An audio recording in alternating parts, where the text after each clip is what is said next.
Ksenia gladly put a piece of baked fish into her mouth. She listened carefully to what Andrei's mother was saying. The waiter approached their table and refilled their empty glasses. "Thank you," the girl smiled at him. "I've already visited several restaurants." Margarita Egorovna took a sip from her champagne glass. "I've chosen 3. We need to decide where we'll celebrate the wedding. There will be about 50 people. I think we should order a few more invitations. Oh, and it's time to make a guest list. God forbid we forget anyone." Ksenia tore herself away from her plate and looked intently at her future mother-in-law. Then her face took on the expression of a spoiled, silly girl who always gets what she wants. "Why do we need to gather in a stuffy restaurant?" The girl grimaced. "It's summer outside. Eco-weddings are trending now. We'll set up a marquee by the lake." "Daddy," she said capriciously, "you can rent the area by the lake for a day, can't you?" "I want the lake." She even stamped her foot. The restaurant's patrons looked in their direction disapprovingly. Ignoring everyone, Ksenia continued. "A banquet in a restaurant is so passé. It's last century. Andrei and I." She went up to her fiancé and hugged him from behind. "We want to have our wedding in nature. Right, darling? It's much better than in a hall." "Andrei, tell them. You're not against it, are you?" "Well," the guy drawled, "it's an interesting idea. Yes, it's simply brilliant. Just imagine it. A lake, a lawn, a marquee. In the evening, we'll light candles." "Daddy, I want swings." "Yes, there absolutely must be swings, decorated with flowers." "Daughter." Vladimir Alexandrovich looked at Ksenia in surprise. "Isn't your imagination running a little too wild? And I also want a heart lit up for us in the evening. It will be very impressive." "Daddy, do you agree?" "Perhaps," her father said vaguely. "What's gotten into her today?" he thought. Ksenia, of course, was never distinguished by an outstanding mind. But today she's really playing the fool. Why bother with the official registration? "Let's go to the Zags," Margarita Egorovna interjected. "Should we order a limousine?" "My friend's daughter got married. They ordered a limousine. I'll check the price." "Oh, God," Ksenia grimaced again. "What limousine? We'll have an outdoor registration. I've already planned everything." Just imagine. An arch of white chiffon, decorated with flowers, a platform, a snow-white table where the registrar will stand. Andrei and I will walk down a red carpet through this arch, and they'll shower us with rose petals. She clapped her hands. "And definitely fireworks and fountains along the path. It will be a wonderful spectacle. Where will we find so many petals?" Her father grumbled, unable to hold back. "Daddy," Ksenia looked at him sternly. "I'm your only daughter. Surely you can get enough roses? I want Andrei's and my wedding to be unforgettable." All right, daughter." Vladimir Alexandrovich waved his hands at her. "Do as you please. I agree to everything. Andrei needs to buy a white suit." Ksenia turned to her fiancé. "Daddy," she hugged her father from behind, "and I want a linen dress with crocheted lace." "Are you sure?" Her father now looked at his daughter with noticeable suspicion. "Of course, it's the most fashionable style right now. An eco-wedding in nature means the dress should also be made of natural material. It's a shame we don't have the dress my mother or grandmother wore when they got married. If I showed up for the registration in a dress like that, I'd have 1,000,000 new subscribers the next day. Ksenia, let's do without grandmother's dresses." "All right. Maybe I'd be more comfortable in a classic black suit?" Andrei hesitantly ventured. "No, we must maintain the eco-wedding style." "And what about the table?" Margarita Egorovna inquired. "I haven't thought through the menu yet, but I'll present a list of dishes soon. Daddy, you need to find a location for our registration and wedding." "I understand, daughter. Maybe we should stop here?" My head is already spinning. "No, we haven't resolved one very important issue yet," the girl declared. "Good heavens. What else?" Her father grimaced. "Since we're having a fashionable modern wedding, I want Andrei and me to sign a prenuptial agreement before the registration." "What?" The guy looked at his fiancée in surprise. "Why do we need a prenuptial agreement? We love each other. Don't you trust me?" "Oh, my dear." Ksenia smiled affectionately at her fiancé. "I just want everything to be proper between us. I don't want to look like a black sheep among my friends. It's customary in wealthy families. Right, Daddy? The girl fluttered her eyelashes. We can enter into a prenuptial agreement, can't we? Only I don't know how it all works. Margarita Egorovna, are you familiar with this procedure? Wait, daughter, Vladimir Alexandrovich frowned. Why do you need all this hassle? Indeed, the future mother-in-law chimed in. You need lawyers to draw up this agreement, a notary to certify it. Don't you have enough trouble preparing for the wedding? Ksenia, I don't quite understand either. Andrei looked upset. Why do you need this agreement? Do you want to offend me? God forbid. The girl threw up her hands. I would never want to offend you for anything in the world, but I want us to observe all traditions. Darling, does this agreement really scare you? What's wrong? Do you have something to hide from me? She approached the young man, wanting to hug him, but he sprang to his feet and declared, That's enough for today. Let's discuss this another time. Your proposal, Ksenia, is quite unexpected. I'm not ready to talk about it right now. Yes. Margarita Egorovna stood up after her son. We need to think everything over carefully. But we haven't discussed all the wedding details yet. Vladimir Alexandrovich also stood up. Let's meet next time. We'll go now. Business awaits at home. Ksenia watched Andrei and his mother get into a taxi and drive away. Waiter! The man waved his hand and paid the approaching young man. Then we'll go too. With pleasure, Daddy. Ksenia stood up and followed her father to the car. Daughter, Vladimir Alexandrovich asked as soon as they entered the house. What kind of circus did you put on in the restaurant today? What nonsense came into your head about this prenuptial agreement? It's not nonsense, Daddy. Ksenia looked at the man seriously. He was astonished. Before him stood not a flighty, petulant girl, but a thoughtful and serious young woman who knew exactly what she was doing. Do you really insist on signing a prenuptial agreement? Yes, Daddy. I insist that the document include a clause on the division of property in case of infidelity by one of the spouses. Are you suspecting Andrei of something? Her father asked in surprise. Daddy, the girl answered evasively.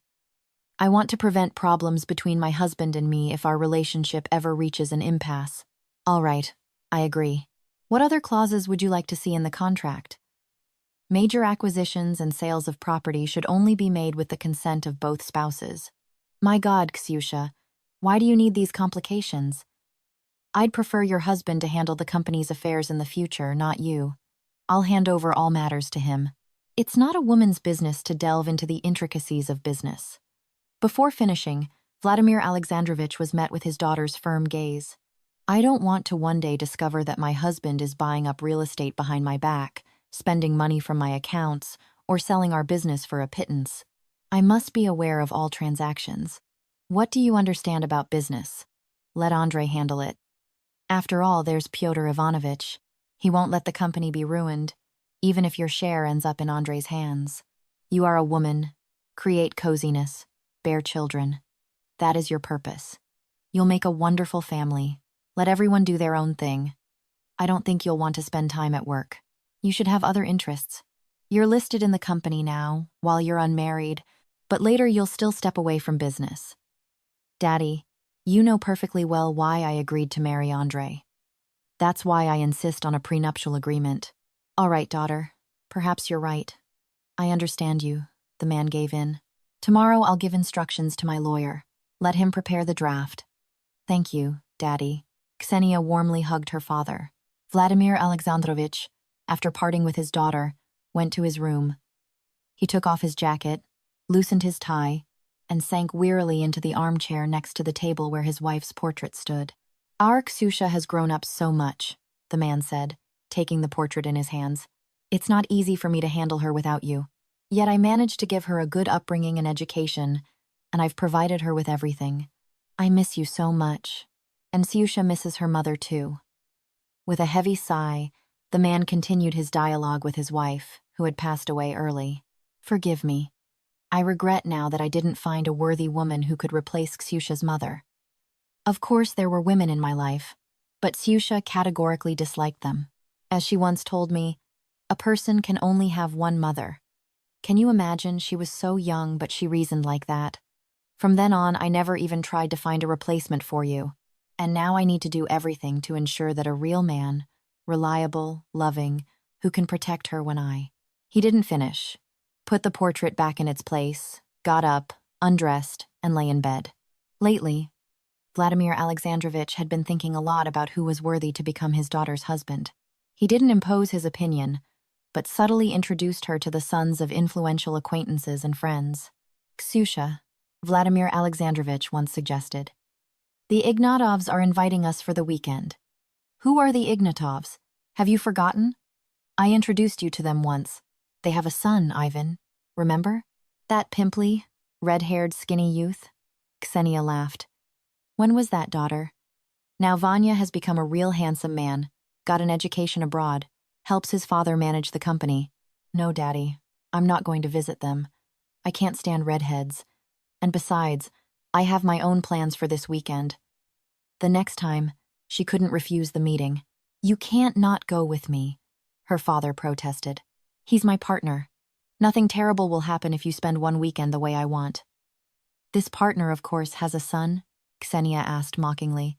Yes, he does. A very good guy, no bad habits. He's keen on horses, has his own stud farm. He invited us to go horseback riding. I don't know how to ride a horse. The guy will teach you everything. What's wrong with that?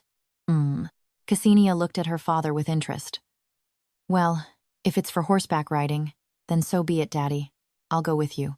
Artyom turned out to be a pleasant young man. I invite you for a walk, he said with a smile when the older generation became engrossed in discussing work matters. The guy seated Ksenia in front of him in the saddle and, touching the reins, directed the horse towards the river. I like to walk here, Artyom informed her. It's quiet, peaceful, away from the city bustle. I often come to my father, take care of the horses, participate in exhibitions. They dismounted. Artyom spread out a blanket and invited the girl to sit down. I like you, the young man declared. You're pretty. My father insisted I meet you. I didn't want to, but now I see I was wrong to refuse. He tried to hug Ksenia, but the girl immediately sprang back. Don't be afraid of me, the guy chuckled. If a girl doesn't want to, I won't insist, but we could make a good team. With your father's money, we could build a magnificent racecourse. My father hinted that I should take a closer look at you. If things go well, I'm not against marrying, but I am against it. Ksenia was seething inside. Take me back, you conceited fool, she fumed to herself. He thought I'd throw myself into his arms. Disheveled, with eyes burning with indignation, Ksenia was determined and, apparently, intended to get her way. What happened? Vladimir Alexandrovich asked in surprise. He was sitting at the table with the host of the house, drinking wine. We haven't discussed all the issues yet. If you stay, I'll go alone then. The girl headed for the exit. Explain yourself, her father asked in bewilderment when they were already driving home. What bee stung you? Why are you so furious? We were having such a nice time. The air is clean outside the city. Birds are singing. I was just settling down to relax, and then you burst in and demand that we leave. That Artyom of yours was harassing me. He's disgusting. Oh, come on, the man laughed. The guy decided to show you some attention. He probably liked you. I would have wanted a son-in-law like him. He's smart, shrewd. Such people are indispensable in business. Daddy, can I choose my own life partner? I appreciate your concern, but I need someone I will love. Love? You can't always rely on love when choosing a partner. And did you and Mom love each other? The girl asked unexpectedly. Love? Vladimir Alexandrovich looked sad. But I was only starting my business then. And you have a ready-made company that needs to be held firmly and developed to withstand competitors. You can't get by on love alone here. Maybe you should consider a potential life partner not only from a romantic point of view, but also based on business qualities. Ksenia was silent the rest of the way home. After this incident, her father no longer attempted to match her with anyone. The girl had already decided that he had left the choice to her. When one evening at dinner, Vladimir Alexandrovich again brought up the subject of marriage. Ksenia, the man's voice was more serious than ever. I need to talk to you. Speak.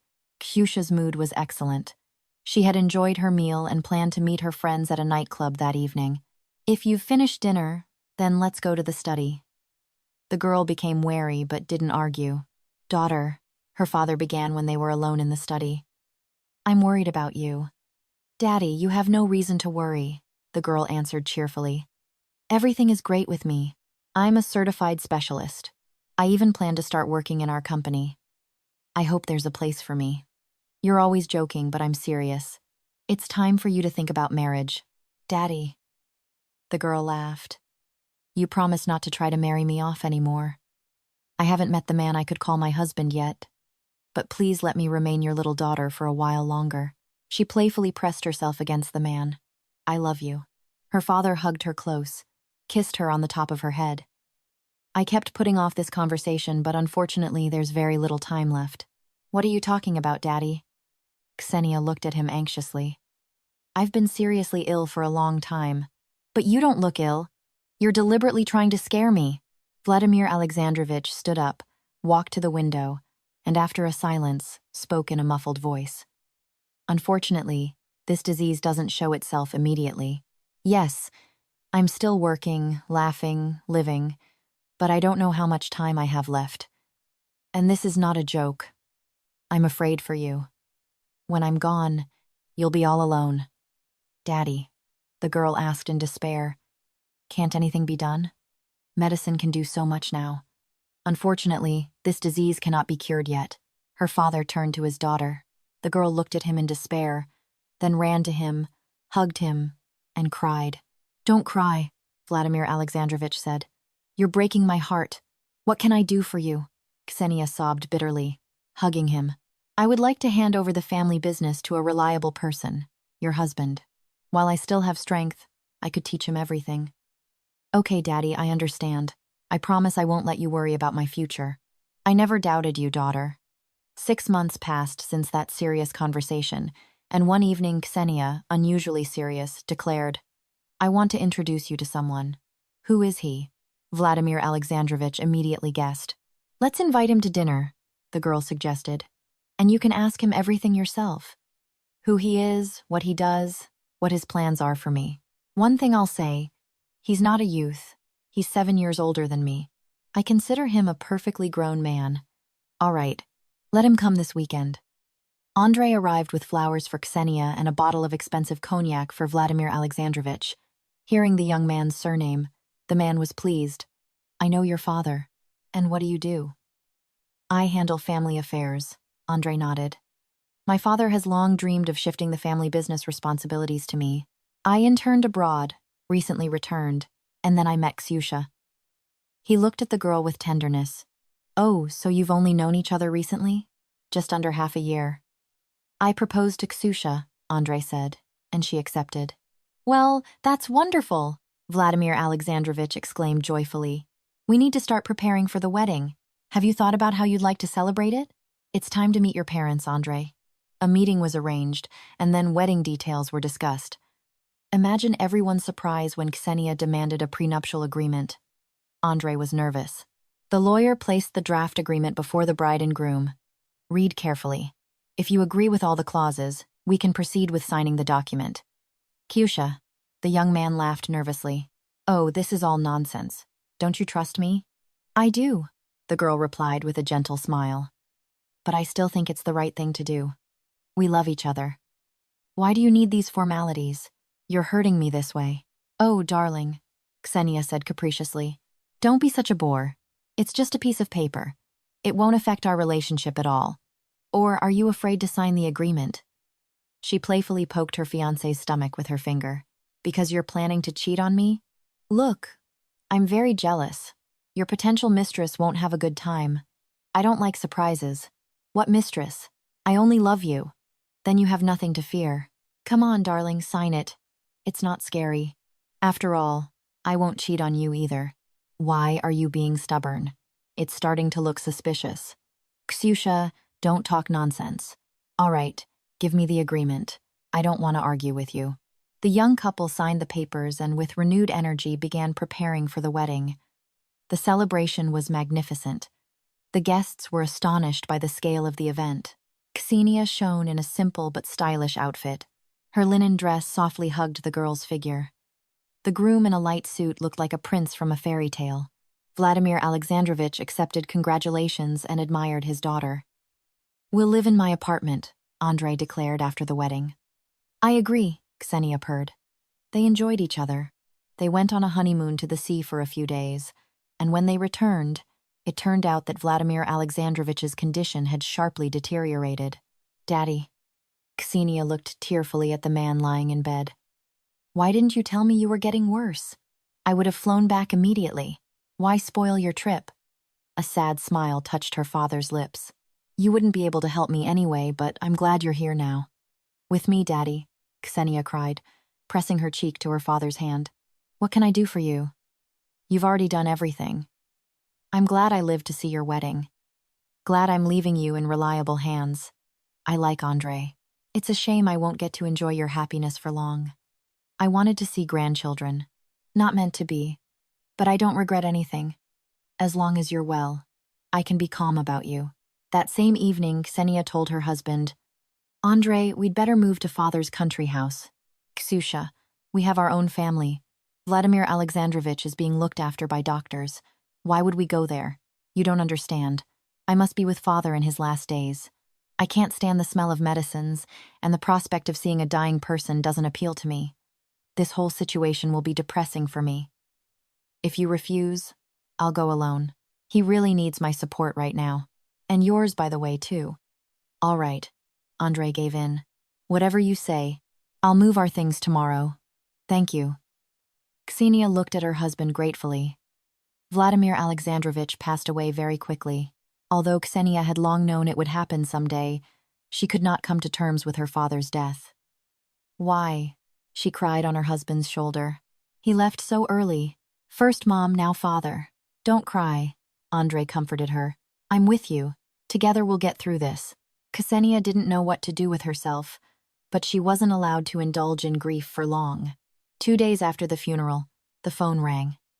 "Ksenia, it's Pyotr Ivanovich calling. It's very important that you come to the company office. I understand it's not easy for you right now, but we can't stop production." "Yes, I understand. I'll come." Pyotr Ivanovich was Vladimir Alexandrovich's deputy and business partner. He had handled all the company's affairs while Ksenia's father was ill, and he also helped the girl organize the funeral. "Ksenia," the man said with concern, "you'll have to get up to speed very quickly. You are your father's successor, so take charge. You know what we do.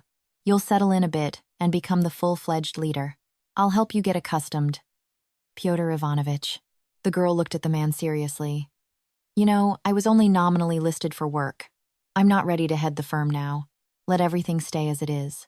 You want me to continue managing the company?" "Yes. But why don't you want to take your father's place?" "It's not time yet." Ksenia looked meaningfully at the man. "But I need to know what's happening in the company." "All right, I'll stay temporarily. Then you'll still have to take your father's place. Or your husband's." "Thank you." The girl smiled gratefully. "Pyotr Ivanovich, I have one more request. Any request of yours is law to me. I'll do everything. I'd like our conversation to remain between us." The man looked at her in surprise but asked no questions. In a black dress and a black lace headscarf, Ksenia stood silently before her father's grave. Andrei, embracing her by the waist, stood beside her with his head bowed. "I still can't believe it's been 40 days. It still feels like the phone will ring any minute, and I'll hear Dad's voice. I just can't get used to him being gone." "You can't cling to the past," Andrei remarked. "We're alive, and that's wonderful. We should be happy that we're together, that we can wake up next to each other every morning and fall asleep in each other's arms. I'm sure if he had the chance, Vladimir Alexandrovich would tell you the same thing." "Perhaps you're right," the girl sighed. At home, the man got out a bottle of wine and filled their glasses. Ksenia set the table. They sat in silence and drank. "Your father," Andrei said, and put his glass on the table. "He was a very sensible man. I respect him, for he allowed me to marry you." He kissed his wife's cheek. "And he wouldn't object to me heading the company either. Do you think so?" Ksenia said thoughtfully. "I'm sure he would want me to take all the worries about you upon myself." "What are you suggesting?" "I suggest appointing me as manager. Now that Vladimir Alexandrovich is gone, you should be heading the company. That's a big responsibility." I have experience working in my father's company. But you won't manage.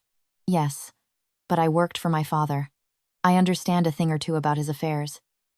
Exactly, a thing or two, Andrei said condescendingly. You'll have to delve into all the intricacies, and I don't want you to be stuck at work all the time. Suppose so. But what will I do then? The house, of course. Andrei took her hand and kissed it tenderly. A woman should be at home, taking care of her husband, shopping, buying beautiful things, visiting beauty salons to match her man, who has a large company at his disposal. Do you really think so? Ksenia smiled. Yes, Ksenia, Andrei exclaimed enthusiastically. And anyway, it's time for us to think about a child. You'd make a wonderful mother. I'd really love to be a father to a little girl or boy. Oh, my darling, Ksenia pouted capriciously. It's so boring to sit at home alone. I'll definitely start thinking bad thoughts and crying. I'll get wrinkles. You'll fall out of love with me. I'll nag every day, get on your nerves. We'll start arguing, and I don't want to start our life like that. Darling, when we have a baby, you won't be bored. No, I don't agree. I'm too young to become a mother. I need to live for pleasure first. All right, but you can still socialize with your friends. Yes, my friends work in the office. We love to gossip. It's so funny. Ksenia clapped her hands. We girls need communication like air. You shouldn't forbid me this, please. She looked at her husband imploringly. All right, he waved his hand. Do as you please. If you want to work, work. Thank you. Ksenia squealed joyfully and rushed to kiss Andrei. But I will definitely think about your proposal. 6 months later, Ksenia inherited the company, and again Pyotr Ivanovich called. Ksenia, I think it's time to hand over the company management to you. Pyotr Ivanovich, the girl spoke seriously, without foolishness. Her tone was strikingly different from how she spoke to her husband. I greatly appreciate your help and understand your concern, but I believe it's still too early for me to take office. As far as I know, you are diligently delving into the company's work, studying documents. That's true. But I ask you, please don't rush me. I need to be ready to take office. I need a little more time. Well, you know best, the man replied with doubt. Some more time passed, and then Andrei spoke to his wife. Ksenia, doesn't it seem strange to you that a complete stranger is managing the company? A year has passed since your father's death, and you still keep this Pyotr Ivanovich as manager. Don't you think I could handle things just as well? Andrei, Pyotr Ivanovich was always father's right-hand man. It's logical that he's handling the company's affairs now. Are you sure he's handling them properly? This is simply disrespectful to Vladimir Alexandrovich's memory. Don't you believe I can handle the management? Oh, come on! Father wanted me to lead the firm myself. Then lead it, or give me the opportunity to. Otherwise, this Pyotr Ivanovich acts as if he's the owner. Perhaps you're right, Ksenia said thoughtfully. You need to decide something. Think about it. I am a man. I am the master of the house. And you are keeping me at arm's length from the family business. Don't be offended. The girl smiled guiltily. I want to try to lead the company myself, and I believe it's not a woman's job. All right, I understand you. The next day she spoke to Pyotr Ivanovich. Well, I'm glad you decided to take your father's place. I'll gradually hand over the affairs to you. Ksenia began to diligently study the documents. Pyotr Ivanovich, she said to the man, bewildered. I've come across some inconsistencies here. That can't be, he said confidently. Everything adds up for me. Look here. She turned the monitor towards him. Here we concluded a deal for this amount, but you gave me completely different figures. Pyotr Ivanovich spent a long time comparing the electronic and paper versions, and there's the same confusion here. Ksenia pointed her finger at the table on the screen. I don't know what to say, the man said, spreading his hands in surprise. How could this happen? 2 different versions of the same documents, it seems. So what do you think about this? Pyotr Ivanovich thought for a minute, then looked at the girl. Ksenia, I'm very sorry. You can fire me right now, but I'll tell you, only one person could have pulled off such a scam. Do you know who I'm talking about? The girl nodded absently. Does Andrei have access to your work computer? Theoretically, yes. Then, Pyotr Ivanovich, my dear, take control of the paper trail. I'll ask Vera to print an order that no important document should pass without your signature. Ksenia, the elderly man cautiously remarked. I'm afraid Andrei won't like that. I have no doubt, the girl replied. But I need to check something else. Pyotr Ivanovich, call me a cybersecurity specialist, and preferably someone from outside. All right, the man nodded. Try to find him for me as soon as possible. Pyotr Ivanovich left. Ksenia became thoughtful. I understand that my husband is trying to pull some strings in the company. Of course, the damage is minimal, but still. However, that's not the main thing. I think, she tapped her fingers on the table, this is just a warm-up. He's planning a major attack, and for now, he's testing the weak spots in our information system. I'm afraid the company is facing big losses. What should I do? File for divorce? Remove him from the department? It won't work. On what grounds? I'd just scare him off. He'd lie low, become more cautious. I'd lose sight of him. No, that's not the way. She paced the office. What if the threat isn't from him? Well, I'll kick Andrei out now, and I'll be alone. And I'm afraid to be alone. Think. She slapped herself on the forehead. No, I can't think now. No clever thoughts come to mind on an empty stomach. I need to strengthen cybersecurity. I'm counting on Pyotr Ivanovich. If he finds a good specialist, we'll have nothing to fear. The girl went down to the first floor. She always ate lunch at the same cafe, located in the business center where their company office was. She liked that she didn't have to go far, and the food was delicious. Ksenia placed her order and headed for the table where she always sat. Damn, she cursed to herself. Too late. It's already taken. I should have gone with the girls. Ksenia stared for a few seconds at the attractive young man who was leisurely savoring his coffee and intently examining something on his laptop screen. Then she shrugged and sat down at the next table. The girl impatiently glanced at her watch while waiting for her order, wondering once again how to check her accounts without arousing Andrei's suspicion. May I sit at your table? The voice of the unfamiliar man, the one who had taken her usual spot, sounded insistent. Ksenia looked up at him, not immediately realizing he was addressing her. Are you talking to me? She asked, frowning. You? The stranger smiled broadly. What do you want from me? May I sit at your table? The man repeated his request. But there are plenty of free seats here. You see? It's boring to eat alone. It's more pleasant in company. Do you mind?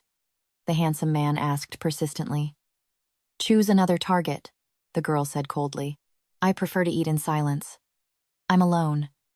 I promise I won't bother you with conversation, the man readily responded. Unless you yourself want to talk to me. So, may I sit down? The waiter brought Ksenia's order. Seeing that the young man was not going to give up, she tiredly nodded. Sit down already. Lunch will be over soon, and I'm hungry. Do you always have lunch here? The stranger asked.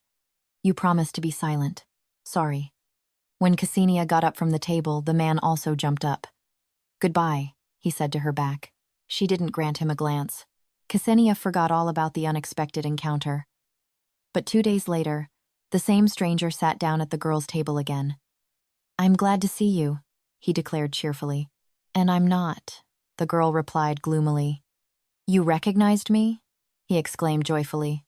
You're quite conceited, and you're beautiful even when you're angry. Listen, find another target for seduction. I'm not suitable for you. But no one else here interests me. I like you. From our very first meeting, my heart can't beat calmly, even at the thought of you. Listen, you're wasting your time on me. I'm married, so hone your seduction skills on someone else. A husband is no obstacle to me, the man declared with a laugh. What kind of man is he if I see sadness in his beloved's eyes? Ksenia didn't engage in conversation with him, and lunch was over anyway. She left, sat at her desk, opened a folder of documents, and immediately closed it, pushing it away. Where did this insolent fellow come from? What does he really want from me? Her phone screen suddenly lit up. A message from her husband. What is this message? She frowned and read, Ksyusha, don't wait for me. I'll be late, staying late at work. Andrei was again delayed by work. The girl smiled wryly. He had been staying late often lately. And, most importantly, there were always very convincing reasons. Sometimes he stayed overnight at his parents', or there was a sudden meeting with friends he hadn't seen in a long time, but most often he was delayed by work issues. Suspicious diligence. What could this mean? Or was she just overthinking? Ksenia sighed. "Vera," she asked her secretary, "please bring me some coffee." The hot, strong drink set her in a working mood. Ksenia immersed herself in the papers. The next day, the girl drove to the office, parked her car, and was heading towards the building when suddenly the same impudent fellow from the cafe appeared before her. He smiled, holding a bouquet of flowers in his hands. "Ksenia Vladimirovna, good morning," he said peaceably. "How do you know my name? For a man in love, there are no obstacles. Don't be angry," I asked the waiter. "After all, you're a regular customer of the cafe. And you didn't even ask my name. I'm not interested." The girl tried to walk around the man, but he again blocked her way. "I apologize for my rude behavior yesterday. As an apology, please accept these flowers." He tried to hand the girl the bouquet. "Listen." Barely refraining from slapping the smirking face of the stranger, Ksenia said, "I told you everything yesterday. Leave me alone." All right, but at least take the flowers." "No, I don't want anything from you. Let me pass." She abruptly pushed the man away and almost ran towards the entrance. The unexpected encounter again threw Ksenia off balance. She sat for a while, agitated, angry, barely catching her breath, and only then, having calmed down a little, proceeded to work. At lunchtime, the girl went down to the cafe to eat, but noticing the annoying admirer, she immediately turned around and went back up to the office. "I need to put an end to this," Ksenia decided, and went straight to Pyotr Ivanovich's office. "Ksenia, what's wrong with you?" the man asked in surprise, noticing the indignant expression on the girl's face. "Pyotr Ivanovich, for the past few days, some guy has been stalking me. He's trying to court me. I can't get rid of him. He's like a leech. He doesn't understand words. He won't leave me alone. Today he ambushed me by the car. All I need is for him to show up at my house. We need to find out what he really wants from me." "I understand." Pyotr Ivanovich frowned and immediately called the head of security. "Stepan Sergeyevich, solve the problem," he demanded. "Some guy is stalking Ksenia. Perhaps we should assign security to Ksenia Vladimirovna." The security officer looked at the girl questioningly. "No," Ksenia shook her head. "It's not necessary. He's not showing aggression. You'd better find out who he is and why he's hovering around me. A very suspicious type. Will do. Maybe we should press him? Don't do anything yet. Just gather information. As soon as you find anything out, report it to me immediately." "Understood." The stranger persistently continued to seek Ksenia's attention, trying to appear in her sight more often. Now he met her daily, sometimes in the parking lot, sometimes ambushed her in the cafe, which made the girl give up eating there. Then he started sending flowers to the office. Vera, for the umpteenth time, bringing a bouquet into the office, complained, "If a man like that courted me, I wouldn't resist." "Verochka, you're unmarried. You can. This isn't courtship. It's harassment. The man can't accept that I don't want to reciprocate. He'll force me to go to the police eventually, but he sends beautiful flowers. Then take them for yourself. And please don't bring me any more. Send the courier away." Vera shook her head, left the mistress's office, placed the flowers in a vase, closed her eyes, inhaling the delicate scent. Ksenia was in no mood for laughter. "I can't even ask my husband for protection," she thought. He, as luck would have it, went on a 2-week business trip to open a new branch of his father's firm. "He can't help me from afar. He'll only get upset himself." She sighed. "I'll have to wait until the head of security finds out where this guy fell from." Ksenia had to wait an excruciatingly long 10 days before Pyotr Ivanovich invited her for a talk. He and the head of security were waiting in the office. She immediately noticed that both men were nervous. "I see," Ksenia began, sitting in an armchair. "You found something out? Judging by the expressions on your faces, an unpleasant surprise awaits me. For now, I can only say," Stepan Sergeyevich began evasively, "that this man doesn't work anywhere, yet he has money to live in a very expensive apartment and drive a luxurious car. Who the hell is he? Some rich heir?" "No, a typical gigolo," Pyotr Ivanovich reported. "He meets wealthy, single older women, gains their trust, and starts extracting money from them. At a certain point, he disappears, having taken a solid sum. I don't understand. Ksenia looked bewildered, shifting her gaze from one man to the other. And what does he want from me? I don't fit his target audience by age, and I'm married. What does he want from me? Can you tell me? Stepan Sergeyevich, looking at the girl apprehensively, suggested. We think his goal is to compromise you. This handsome man was hired specifically for that. But why? And most importantly, who needs to compromise me? What made the client think that I could be treated this way? We need to look for who would benefit if you had an affair. Do you have any suspicions about this? Ksenia was flustered. Who could have ordered my seduction? This is absurd. I can't even imagine who would need this. It couldn't be. A suspicion flashed in her mind. It hadn't yet formed into a thought when, clearing his throat, Pyotr Ivanovich spoke. Ksyusha, I've known you since childhood and love you like a daughter. Your father and I have been raising this business together all these years. You might not believe me, might consider my words the grumbling of a senile old man. I risk bringing trouble upon myself, but I will say it. I cannot remain silent out of respect for your father's memory. Pyotr Ivanovich, don't scatter me. If you have something to tell me, speak. I want to get to the truth. I'm afraid you won't like it, the old man mumbled to himself. When we started investigating your admirer, we decided to keep an eye on your house at the same time. My house? Ksenia asked in surprise. Why? Well, Stepan Sergeyevich stammered. Pyotr Ivanovich immediately had some suspicions when it became clear why our subject was courting you. And what interesting things did you see while you were at work? Pyotr Ivanovich said in a muffled voice. Andrei entered the house several times. Andrei? That's impossible. He's on a business trip. That's a mistake. Probably burglars broke in. We thought so too at first. However, Andrei was definitely there. No, I don't believe it. Why would Andrei hide something from me? On the other hand, Ksenia looked at the men in fear. Who then could have entered the house if not him? No, he couldn't have. No wonder I was afraid you wouldn't believe me. But you can easily check who freely enters and leaves your house. After all, your father installed cameras in his time, Pyotr Ivanovich reminded her. Apparently this is the case. Didn't you notice? Nothing was missing from the house. I don't know, the girl answered uncertainly. I hadn't really paid attention. Do you think I could have been robbed? I don't like Andrei's behavior.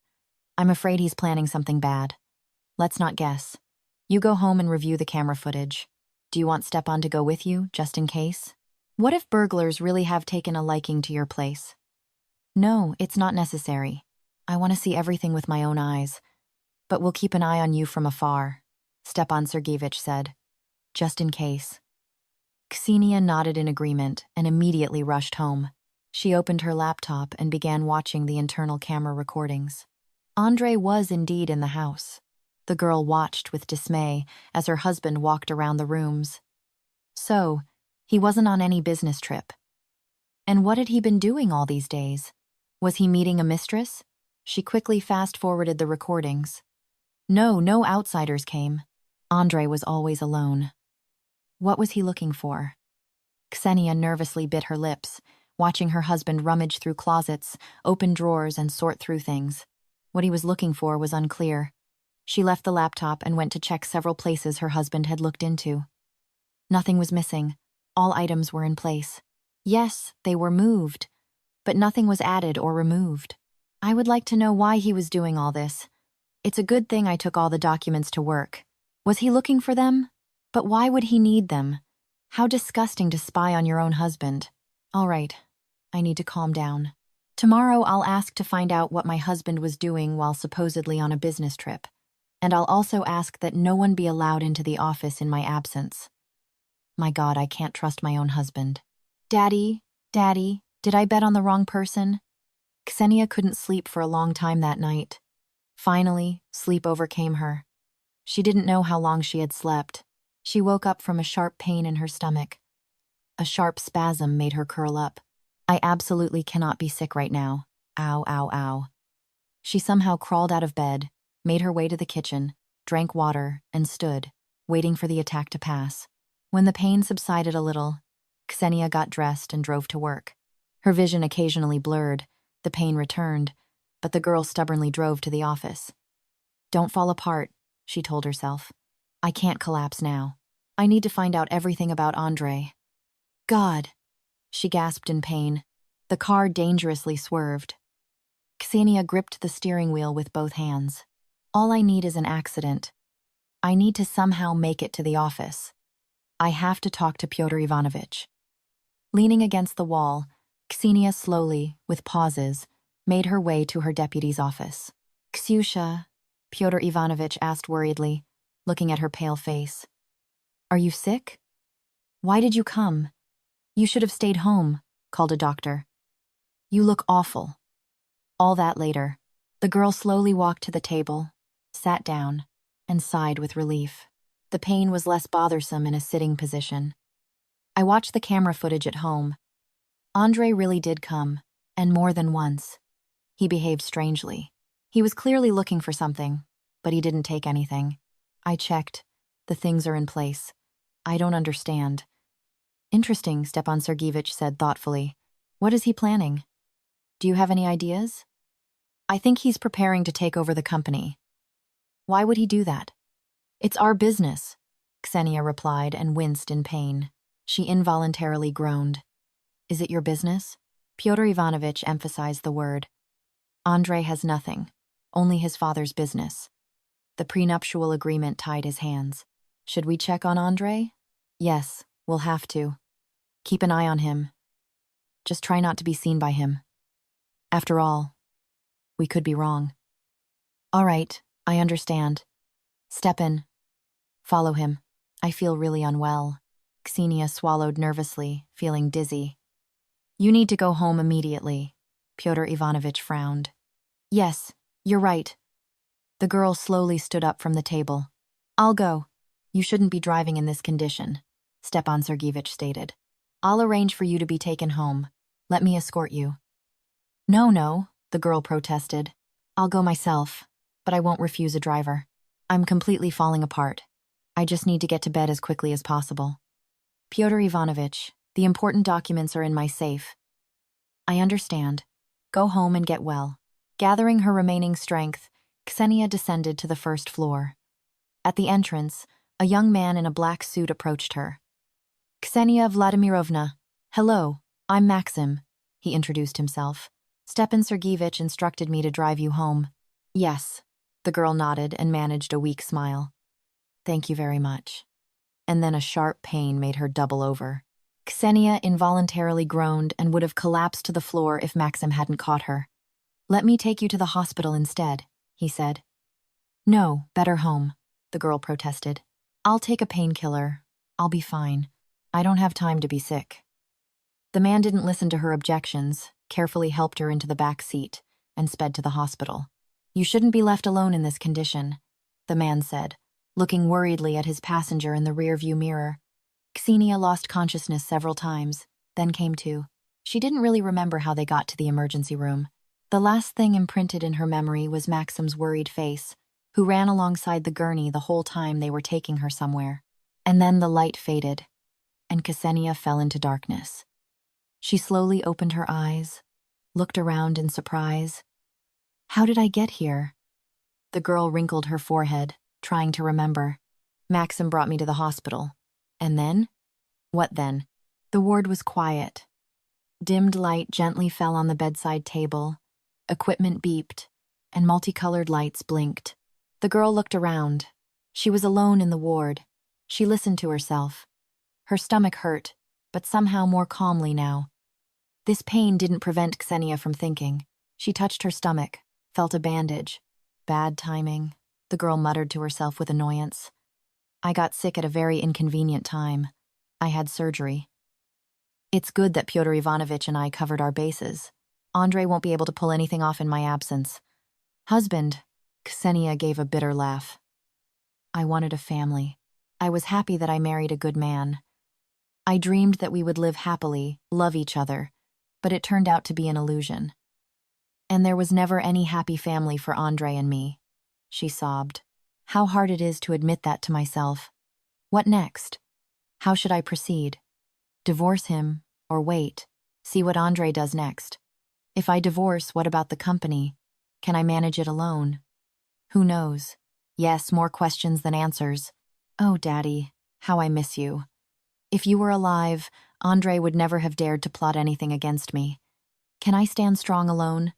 Stop. I'm not alone. I have Pyotr Ivanovich, Stepan Sergeyevich. They won't abandon me, they'll help.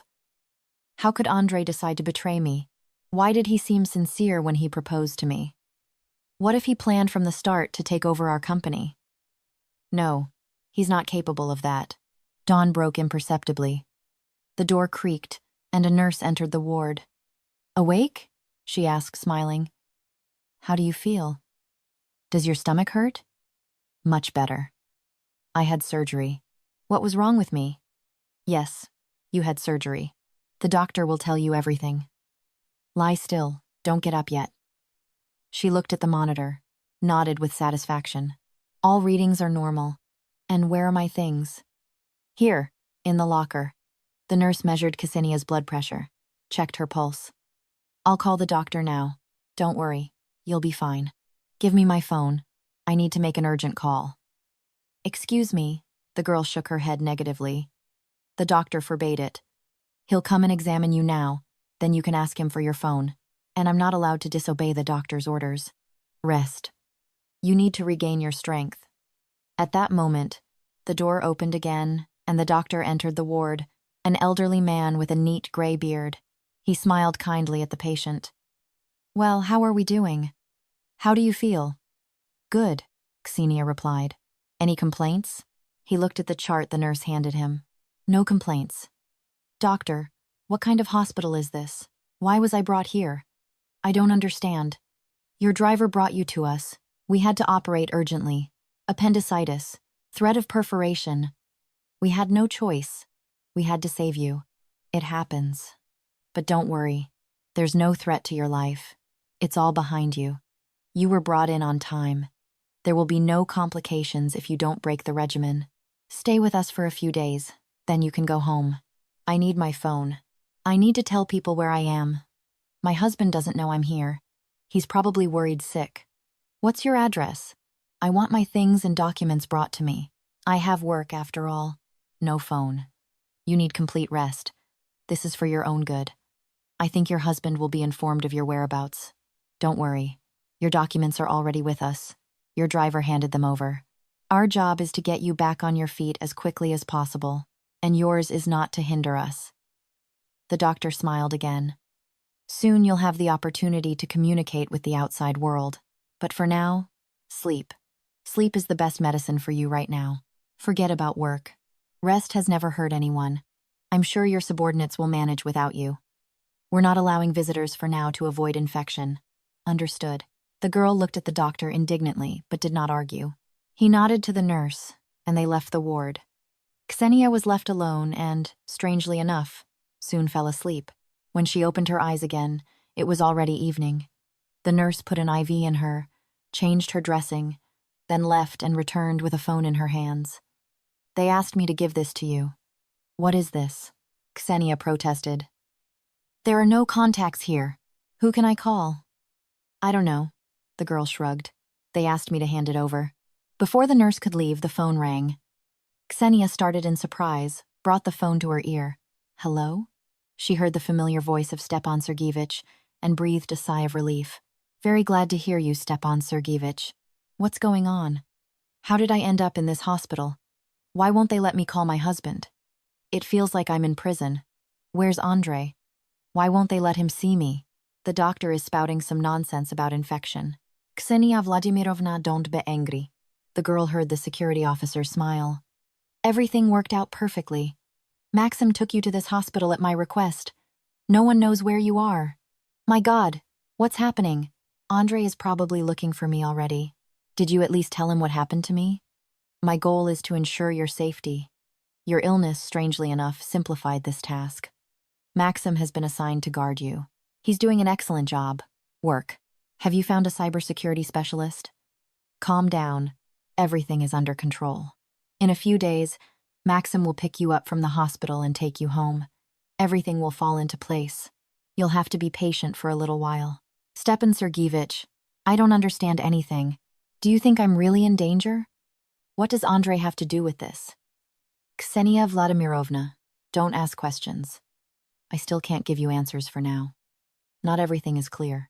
We'll sort everything out and report to you. Treat your hospitalization as an opportunity to rest. Consider that you've taken an unplanned vacation. Save your strength. You'll need it. Stepan Sergeyevich, I can't and don't want to stay here. What will happen to the company without me? Immediately arrange to return my phone, Ksenia said in a commanding tone. But the conversation was interrupted, leaving the girl in complete bewilderment.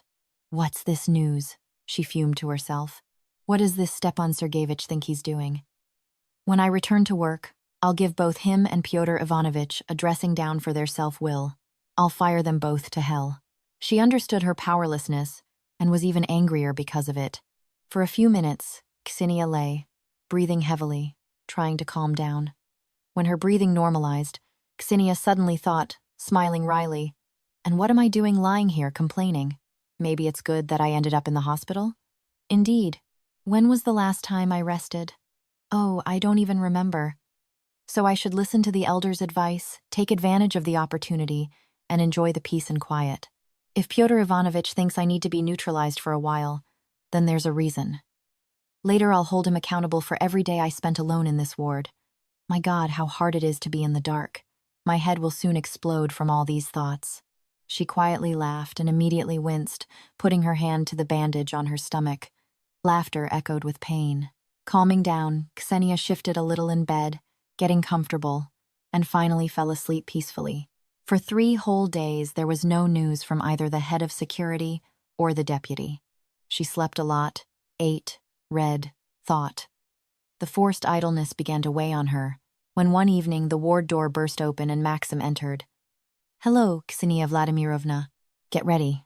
It's time to go," he said briefly, handing her clothes and helping her get dressed. "Are we going home?" The girl rejoiced. "Finally. I never thought resting could be so tiring, and I've accumulated a ton of work. When will I ever sort all this out?" "We're not going home," the man replied, not looking at her, "but to a safe place. You need to hide for a while. It's Pyotr Ivanovich's order, and I wouldn't advise arguing with him." The man's voice was calm, warm, but firm. Ksenia, for some reason, didn't even think to object. "What about my dressings?" she asked, flustered. "And who will remove my stitches? Does the doctor know where we're going?" "Ksenia Vladimirovna, I've taken care of everything. The doctor doesn't object. We need to hurry. It's a long journey. You can sleep in the car. I'll explain everything to you along the way. Believe me, where we're going, you'll be completely safe. The conditions are a bit cramped, but I think you'll like it." He smiled unexpectedly. For the first time in a long time, Ksenia felt a constriction in her chest. Tears welled up in her eyes. They were caring for her, protecting her, just like her father. The girl nodded. She didn't want to argue with this man. She trusted him without hesitation, and it was strange, for they barely knew each other. The car drove out of the city. Ksenia dozed in the passenger seat. Maxim carefully covered her with a blanket. They drove for a long time. The girl flinched and woke up when the car stopped. Ksenia looked out the car window in surprise. "Where are we?" "In a village," Maxim replied calmly. "In a village?" Ksenia asked, surprised. "Are you suggesting I live here?" She looked incredulously at the small wooden house with white carved architraves, barely visible in the encroaching dusk. "Whose house is this?" "It's my grandmother Polina Matvievna's house. No one will look for you here. You'll be completely safe." Maxim helped Ksenia out of the car and led her to the house. An elderly woman in a floral housecoat came out onto the porch. She smiled warmly. "Hello," she said in a soft voice that made Ksenia's eyes sting. The old woman reminded her of her grandmother. "Come in. Maxim said you're his boss and you need somewhere to stay. Is it all right if I put you in the same room as Vika?"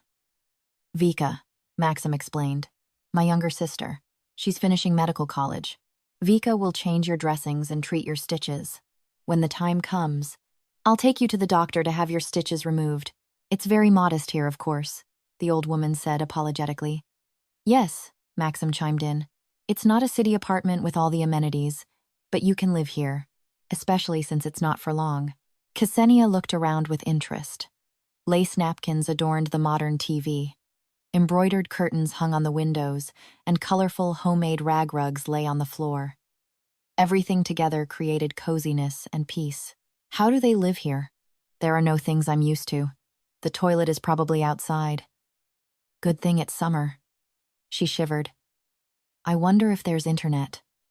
Yes, plenty of exoticism. She giggled to herself. It will be something to remember. Hello? A beautiful girl with a long braid, in a bright floral sundress, came out of the room, tanned and rosy-cheeked. I'm Vika. Ksenia smiled at her. So, I'll be living with you? Come, I'll show you the room, the girl offered. You must be tired from the journey. Ksenia looked questioningly at Maxim. Maybe you want to eat? He asked. No. Ksenia shook her head. I'd like to lie down. Of course, she's tired. Look how pale she is, the old woman remarked. Vika, take our guest, show her where she'll sleep. All talks tomorrow. I have to leave, Maxim announced. I'll come back for you later. If you need anything, ask Vika. She'll contact me. Don't try to call anyone yourself. This is for your own safety. All right, Ksenia nodded. Maxim said goodbye to everyone and left. Ksenia entered the girl's room with bright curtains on the windows and flowers on the windowsill.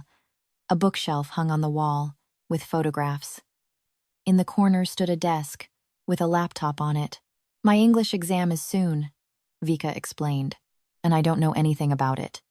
If I do badly, I'll lose my scholarship. Would you like me to help you? Ksenia readily offered. Oh, the girl clapped her hands. That would be great. So, you'll lie on the bed? She threw back a patchwork quilt. And I'll be on the couch. Ksenia lay for a long time with her eyes open, staring into the darkness. The silence was so profound it rang in her ears. The girl smiled, closed her eyes, and didn't notice when she fell asleep. She was woken by the crowing of a rooster. Vika wasn't there. The couch was neatly covered with a plush throw. Ksenia got dressed, opened the door, and peered into the room. It smelled of something fragrant, subtly familiar. Awake? Polina Matveevna turned at the creak of the door, looked at the guest. Wash up, sit down at the table. I've made pancakes. She placed a plate with a stack of pancakes and a bowl of sour cream in front of the guest. She offered a cup of tea. Eat well. The sour cream is from the village, nothing like your city one. And where's Maxim? Ksenia inquired. He left for the city at dawn. Vika is feeding the birds. She'll come soon and have breakfast too. You eat while it's hot. Don't be shy. Living in the village house was completely new. Ksenia found everything interesting. She enjoyed watching Vika or Polina Matveevna carry water from the well, watering vegetable beds with a hose. At first, the girl was afraid to approach the chickens, but then she even learned to feed them.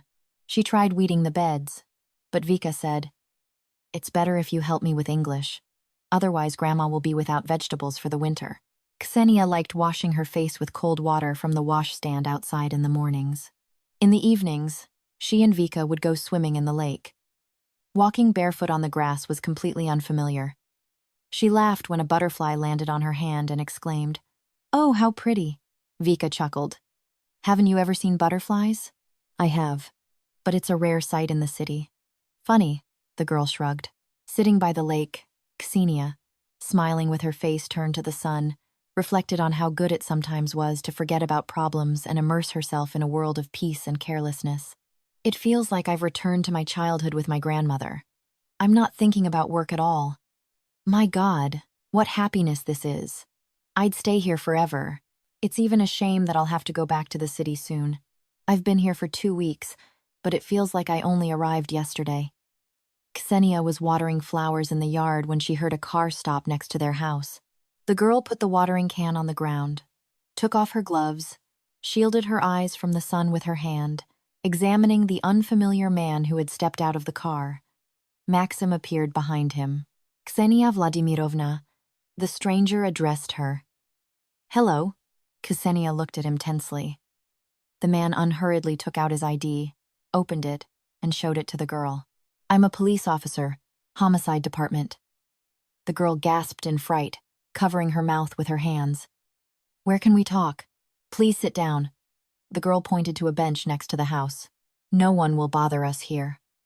What happened? Maxim stood to the side, not interfering with their conversation. I came at Stepan Sergeyevich's request. Are you being held here against your will? What? How could you even think that? Stepan Sergeyevich himself asked me to come here, and I trust him. And why did he ask you to come here? As far as I know, the people living with you in this house are neither your relatives nor even your acquaintances. In his opinion, I'm in danger. Lately, strange things have been happening to me. An unknown man tried to seduce me. Security found out that it was done at someone's request, and my husband is behaving strangely. Andrei was supposed to be on a business trip, but he was in the city. What is your relationship with your husband? Normal. We never argued. Andrei supported me after Dad's death, and yet for some reason you signed a prenuptial agreement with him. You know about that? Yes. I decided to play it safe, just in case. Is that forbidden? Not at all. I just didn't expect to see such a pragmatic person in a fragile, refined girl. It couldn't be any other way, because I'm a rich heiress. Yes, I'm aware of your family affairs. So, you're hiding in this house. From whom? Pyotr Ivanovich and Stepan Sergeyevich believe that some scam is being prepared behind my back. Someone is targeting my company, and they want to frame me. Pyotr Ivanovich was hit by a car yesterday, the investigator reported. Ksenia shrieked, covering her mouth with her hands in fright. Is he alive? Alive. He urgently asked to contact Stepan Sergeyevich, and through him we found out where you were hiding and that you, as I see, are fine. I don't understand who would want to attack Pyotr Ivanovich. Why? Is it all because of me? Yes. The policeman nodded silently. But why? And my husband? What about Andrei? Your husband is fine. For now. What do you mean, for now? Ksenia struggled to find words, agitated. 2 days after your escape from the hospital, your burned car was found with a woman's body inside. Your husband identified you. He was convincing. He named several signs that the burned corpse was yours. He couldn't have. Ksenia stared at the policeman with wide, terrified eyes. As it turned out, he could, and we already know what goal he pursued. But at first, we didn't attach importance to this fact. The inconsolable widower mourned your death so sincerely that we had no reason not to trust him. And then Pyotr Ivanovich came to us, claiming that you couldn't have been in that car. It turned out that Andrei was under investigation by your security service. We decided to check, compared the DNA analysis of the corpse from the car and samples from your house. Strangely enough, they matched. But one. Our young expert said that all samples were fresh.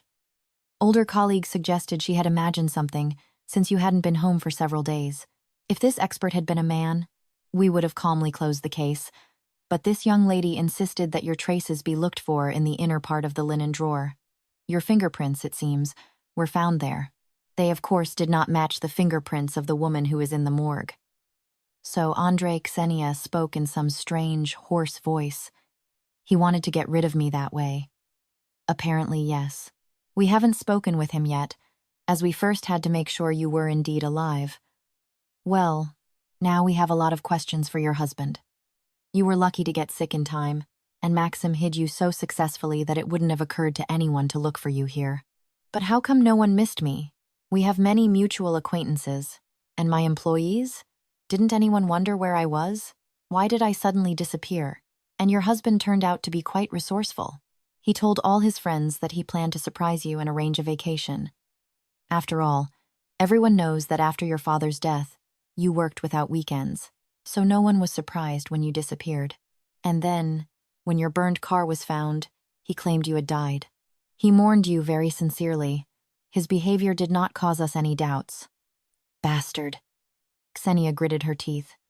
Yes, only Pyotr Ivanovich raised the alarm. He immediately ran to me, began to insist that we had anyone but you in the morgue. I confess, at first I looked at him like he was crazy, and then, well, Pyotr Ivanovich got his way. We filed a request for the exhumation of your father's body for identification. After all, we needed to prove that the deceased was not his daughter, and therefore you were alive. But as soon as we reported this information to your husband, He realized that his deception was about to be exposed and panicked. Pyotr Ivanovich immediately fell under the wheels of a car, because he could have reported where you were hiding. And who was that deceased woman? Ksenia said slowly. Was her identity established? Maxim intervened in the conversation. Excuse me, Ksenia Vladimirovna, I didn't want to tell you. He looked at her guiltily. Stepan Sergeyevich had long been trying to figure out how to assign me to you as security, because some time ago he found evidence of Andrei's infidelity. He suspected that your husband would at some point try to get rid of you. Why? Wouldn't it be simpler to just separate? The prenuptial agreement? The investigator smiled. Apparently, its terms ruined your husband's plans. So you know that this woman was my husband's mistress? Ksenia looked at the policeman with feverishly shining eyes. The assistant chief accountant of your company. She's the one who died in that car. So that's how Andrei managed to falsify the electronic documents. An unpleasant realization painfully scratched her heart. Ksenia sat motionless. My God, she thought with horror, replaying everything she had heard in her head. I can't believe this is happening to me. My life was in danger. Stepan Sergeyevich, Pyotr Ivanovich, Maxim risked their lives for me. How could I have been so blind? How could I not see the monster in Andrei? He ruthlessly burned the poor girl, and he would have destroyed me too. And for what? All because of the company. What do I do now? She whispered with disobedient lips. A slight tremor began to shake her. We're going back with you, the policeman declared. We'll process all the necessary documents. We'll, so to speak, resurrect you. A criminal case, possibly more than one, will be opened against your husband. We have more than enough evidence. Are you ready? Yes, Ksenia replied in a hoarse voice and stood up. I'll quickly gather my things, and we can go. Andrei, making himself at home at Ksenia's desk in her office, was rummaging through his wife's computer. He flinched when the office door opened, jumped up, backed away, hit the wall, and exhaled. Where are you from? How? His eyes, wide with genuine horror, made Ksenia smile wryly. Behind her, Maxim and the police appeared in the doorway. And you, I see, are not glad to see me, Andrei. You hoped I had disappeared forever. No, you misunderstood everything. I was looking for you, but no one wanted to tell me where you had gone. I didn't know where you were, and then I decided to pass off my mistress's corpse as yours. It happened accidentally. I was scared that you... And why is the police with you? Ksyusha. I'm not guilty of anything. Believe me. Andrei Ilyich, you are detained on suspicion of fraud and murder. The police put handcuffs on the man. He did not resist. Ksyusha, he pleaded, as he was led past the girl. Forgive me. The devil tempted me. I repent. You yourself are to blame. If you hadn't been stubborn, if you had handed over the company's management to me, nothing would have happened. Ksenia turned away. It was hard for her to look at him. The investigator allowed her to be present at her husband's interrogation. She stood behind the glass, listened to what Andrei was saying, and didn't want to believe that all this was actually happening to her. When did you plan to take the company from Ksenia? As soon as I proposed to her, but Ksyusha insisted on a prenuptial agreement. On the one hand, this complicated my task. On the other, it simplified it. I thought Ksenia, like any housewife, would get bored. She would definitely need some excitement. She would take a lover, and I would only have to present her with the agreement. I thought everything would go quickly and without problems. But Ksenia didn't want to sit at home. I couldn't pressure her. That would have aroused suspicion, especially from her father. Vladimir Alexandrovich's death opened the way for you to implement your plan. Yes, I realized I had to wait a bit so as not to arouse suspicion. You didn't come up with this idea on your own, did you? My father suggested this option. Yes, the plan was simple. The man trembled with fear. First, Ksenia was supposed to inherit. I gradually siphoned off money. My wife knew nothing. No one knew anything. Only I and Christina. Ksenia would have eventually discovered your machinations. As you see, she didn't discover them immediately. Part of the money had already gone to my family. All I had left was to take the company. But how?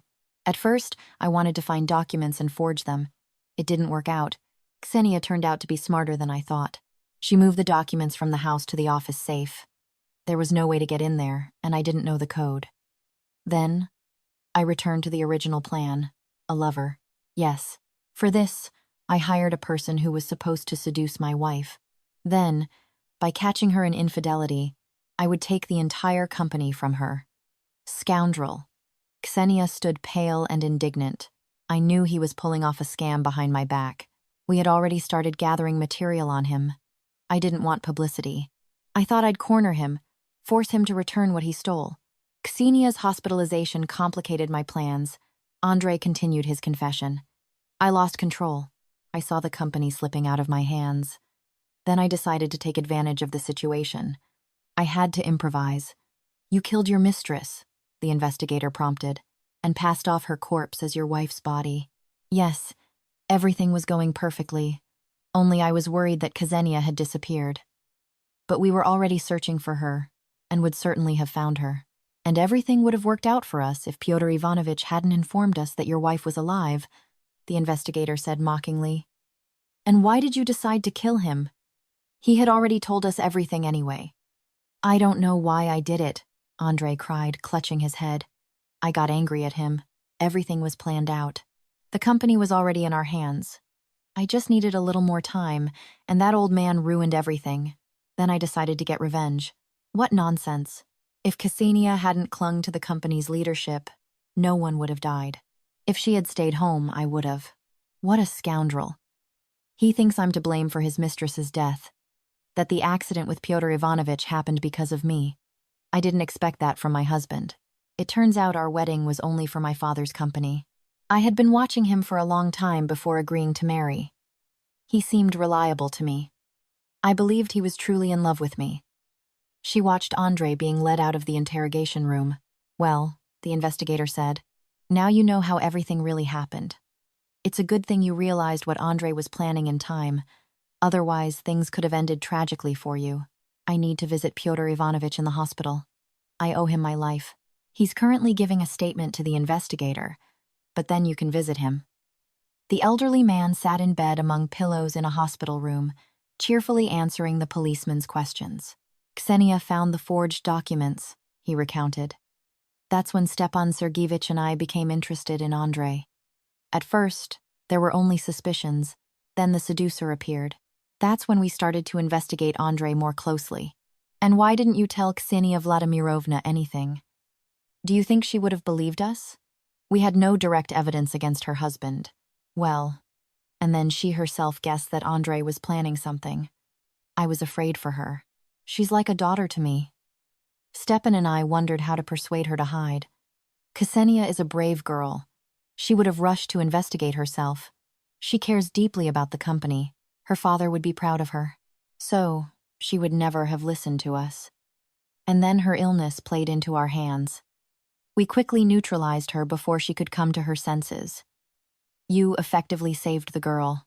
We are responsible for her, because she was left completely alone. Besides us, there's no one to protect her. Ksenia returned to the empty house. For a while, she sat silently, motionless, on the living room sofa. Then she jumped up, took empty boxes from the pantry, and spent the entire evening carefully packing Andrei's belongings. The girl walked through the rooms once more, checking if anything of her husband's remained. Well, that's it, she finally said with satisfaction, looking at the stack of boxes and rubbing her hands. Tomorrow I'll send them to his parents with a courier. I don't want anything to remind me of him. I'm drawing a thick line under my unsuccessful married life. Ksenia was intently typing on her laptop, sitting at her desk in her office. The secretary looked in the door. Ksenia Vladimirovna, the head of security is here for you. I didn't call him. The girl frowned in surprise. He says he has an urgent matter for you. Well, if it's urgent, let him come in. Hello, Ksenia Vladimirovna. Stepan Sergeyevich entered the office, shamefacedly avoiding eye contact. What's wrong with us? I came to say that I've decided to resign. Resign? The girl exclaimed in alarm. Are you going to abandon me to my fate? No, that's out of the question. I won't let you go anywhere. I have no one to replace you with. How can the security service be left without a head? No, don't even ask. What if something happens while I'm looking for your replacement? Ksenia Vladimirovna, Stepan Sergeyevich smiled. I have an excellent candidate. I'm sure this person will protect you more diligently than I did. He's young, smart, well-educated. What candidate? The girl asked, upset. You want to bring a stranger into the company? How can I trust him? I don't need an outsider. He'll have to go through an internship. I'll have to check his references. Stepan Sergeyevich, my dear, not now. I have so much accumulated work. He's not a stranger. You know him. The man looked at Ksenia slyly. I assure you, this candidate doesn't need additional recommendations. Known? The girl asked in surprise. Who is he? Stepan Sergeyevich looked into the reception area, waved to someone, and Maxim appeared before the astonished Ksenia. Maxim, she exclaimed. Yes, I think he's a worthy candidate. He's already proven his loyalty to you. He'll do an excellent job. My soul will be completely at peace for you. Ksenia rose to meet the man, walked close to him, and said, putting on a serious face, although playful sparks danced in her eyes, I agree to accept Maxim for the position of head of security, but only on one condition. She paused, then raised her hand, showing an engagement ring. The man looked back at Stepan Sergeyevich, embarrassed. He gave an approving thumbs up and winked, encouraging him. I agree to all your terms. Thank you, Maxim, Ksenia said affectionately. If it weren't for you, I probably wouldn't be alive right now. I will never allow anyone to hurt you again, the man said firmly. I know. She smiled at him affectionately. We'll go and transfer the duties then. Stepan Sergeyevich put his hand on Maxim's shoulder. All right, I'll give instructions to Vera to formalize the order. The men left. Ksenia returned to her desk, picked up a framed photograph, and smiled at the image of her father. Everything ended well, Daddy, she said. Now I have a truly reliable man by my side, with whom I will definitely be safe. It's a shame I didn't meet Maxim earlier, but we have a long, happy life ahead of us.